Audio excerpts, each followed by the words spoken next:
حضرت علی ہی کا فرمان ہے کہ جس شخص نے ایک فرض روزہ چھوڑ دیا،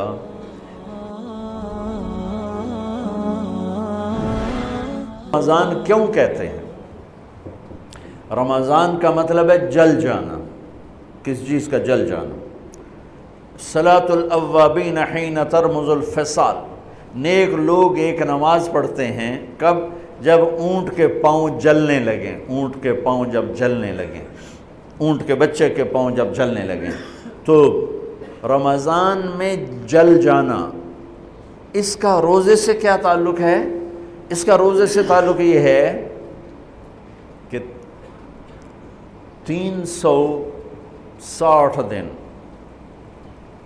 سال میں ہوتے ہیں چاند کے لحاظ سے، 330 دن کے گناہ اللہ رمضان کے روزوں میں ہر روز میرے آپ کے گناہ جلاتا ہے، جلاتا ہے، جلاتا ہے۔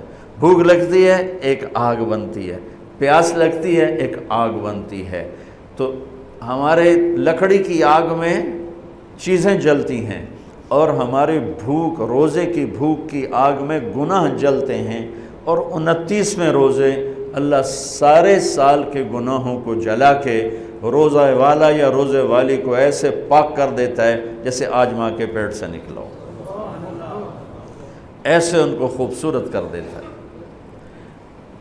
حج کا مہینہ آیا، اعمال اسی طرح ہیں جیسے ہوتے ہیں۔ رمضان کا مہینہ آیا تو میرے نبی کا اعلان ہو گیا، ایک فرض 70 فرض کے برابر ہو جاتا ہے۔ کمال ہے، نفل فرض کے برابر۔ فرض اور نفل میں فرق کیا ہے؟ حضرت علی ہی کا فرمان ہے کہ جس شخص نے ایک فرض روزہ چھوڑ دیا، پھر قیامت تک اس کی قضا میں نفل روزے رکھتا رہا، تو ایک روزے کا یہ سارے روزے بدلہ نہیں ہو سکتے۔ ایک نماز چھوڑ دی اور پھر اس کی قضا میں قیامت تک نفل پڑھتا رہا، تو فرض نماز کی ایک رکعت کے ایک سجدے کے برابر بھی نہیں ہے۔ فرض میں اتنی طاقت ہے، تو اللہ کی رحمت کیسے متوجہ ہوتی ہے کہ رمضان کے مہینے میں اللہ فرماتے ہیں میرے محبوب کی امت ہے، ایک فرض کو 70 کے برابر کر دو، اور پھر فرماتے ہیں نفل کو فرضوں کے برابر کر دو، اور پھر فرماتے ہیں جو رات کو تراویح پڑھے گا، دن میں روزہ رکھے گا، آخری رات اسے ایسے دھو کے پاک کر دوں گا کہ اس کے ذمے گناہ کا ایک ذرہ بھی باقی نہیں بچے گا، سب گناہ اللہ تعالیٰ اس کے معاف فرما دے گا۔ اور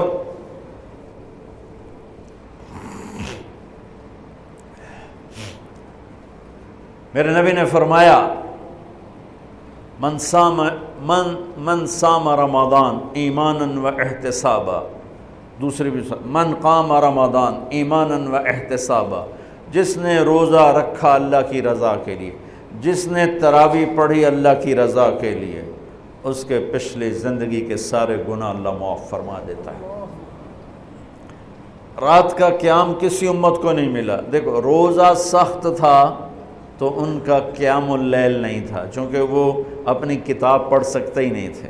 رمضان میں اللہ نے آسمانی کتابیں اتاریں، یکم رمضان کو ابراہیم علیہ السلام پر، 2 رمضان کو تورات موسیٰ علیہ السلام پر، 8 یا 6 رمضان کو عیسیٰ علیہ السلام ان پر، موسیٰ علیہ السلام پر، ان پر داؤد علیہ السلام پر زبور کو اتارا، اور 12 یا 18 رمضان کو عیسیٰ علیہ السلام پر انجیل کو اتارا، اور 21 رمضان کو اللہ تعالیٰ نے پیر کی رات لیلۃ القدر میں غار حرا کے اندر اللہ تعالیٰ نے اپنے محبوب پر کتاب کو اتارا۔ وہ کتابیں فل آ گئیں، لکھی لکھائیں۔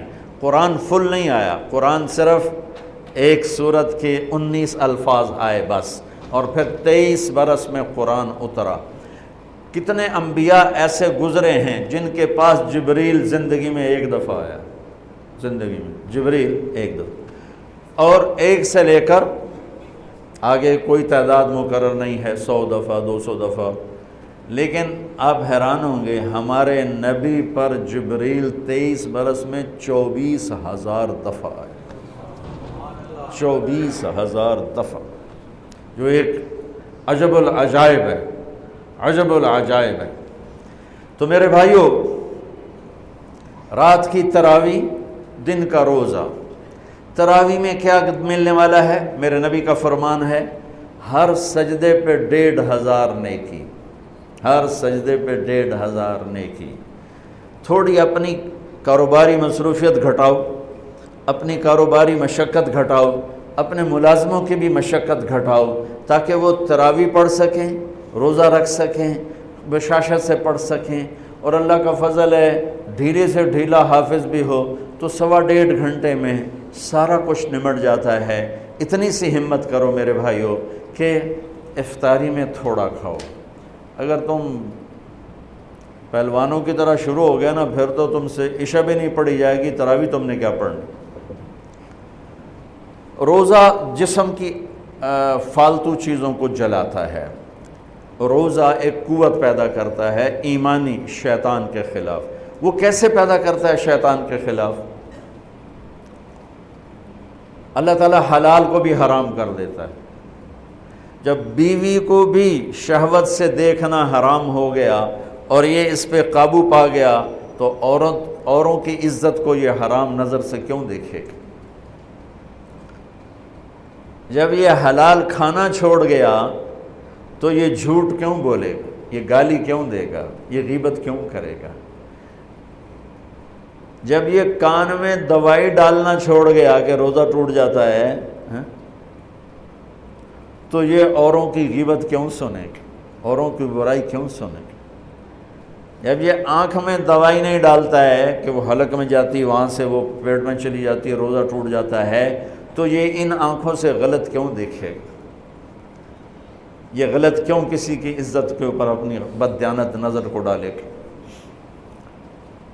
تو جب یہ اندھیرے میں بند کمرے میں ٹھنڈا پانی پڑا ہوا ہے اور ہاتھ نہیں لگاتا ہے اور اللہ کا دھیان اسے یاد ہوتا ہے کہ اللہ دیکھ رہا ہے، نہاتے ہوئے ہونٹ بند کر رہتا ہے کہ کوئی پانی کا قطرہ منہ میں نہ چلا جائے اور میرا روزہ نہ ٹوٹ جائے، خراب نہ ہو جائے، تو یہ جب اللہ کا اتنا دھیان اس کو نصیب ہو جاتا ہے کہ اللہ دیکھ رہا ہے، ورنہ کیا کسی کو کیا خبر کہ میں 2 گلاس پانی پیتا یا میں پیاس سے بول رہا ہوں۔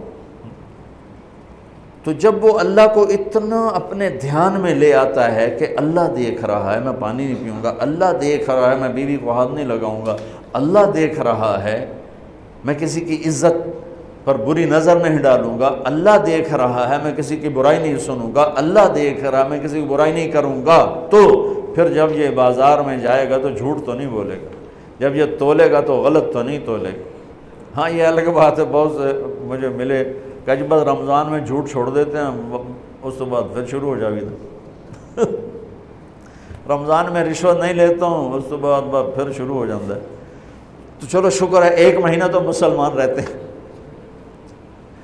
اچھا اس کی وجہ کیا ہے کہ رشوت خور کہتا ہے جی رمضان میں نہیں، جی نہیں، رمضان میں جھوٹ نہیں بولنا، رمضان میں صحیح تولنا ہے، رمضان میں غلط نہیں تولنا ہے۔ کیوں؟ شیطان قید ہو جاتا ہے۔ رمضان میں نمازی کیوں بڑھ جاتے ہیں؟ شیطان قید ہو جاتا ہے۔ کسی امت کو یہ نہیں ملا کہ رمضان میں شیطان قید کیے جائیں، اس امت کو ملا رمضان میں شیطان قید ہو جاتے ہیں۔ کسی امت کو یہ نہیں ملا کہ رمضان میں جہنم کے دروازے بند ہو جائیں، اس امت کو ملا ہے رمضان میں جہنم کے دروازے بند ہو جاتے ہیں، جنت کے دروازے کھل جاتے ہیں۔ کسی امت کو یہ نہیں ملا کہ ان کے لیے ہر مخلوق دعا کرے، رمضان کے مہینے میں اس امت کو یہ ملا ہے کہ ان کے روزہ رکھنے والوں کے لیے چونٹیاں بھی دعا کرتی، پرندے بھی دعا کرتے ہیں، مچھلیاں بھی دعا کرتی ہیں، ہوائیں دعا کرتی ہیں، ہر شے دعا کرتی ہے روزہ رکھنے والے کی۔ اس امت کو ملا۔ کسی امت کو یہ نہیں ملا کہ آخری رات ان کی سب کی بخشش ہو جائے، اس امت کو ملا ہے کہ رمضان کی آخری رات سب کی بخشش ہو جاتی۔ کسی امت کو یہ نہیں ملا کہ جنت کی حوریں انہیں روزوں میں یاد کریں، اس امت کو ملا ہے کہ اللہ تعالیٰ جنت کو کہتا ہے کہ تو تیار ہو جا، میک اپ کر لے، میرے بندے آ رہے ہیں، دلہن بن جا، سج دھج کے مجھے دکھا دے تاکہ میں اپنے بندوں کو پیش کروں تحفے کے طور پر۔ یہ ہے تمہاری بھوک کا بدلہ، یہ ہے تمہاری پیاس کا بدلہ۔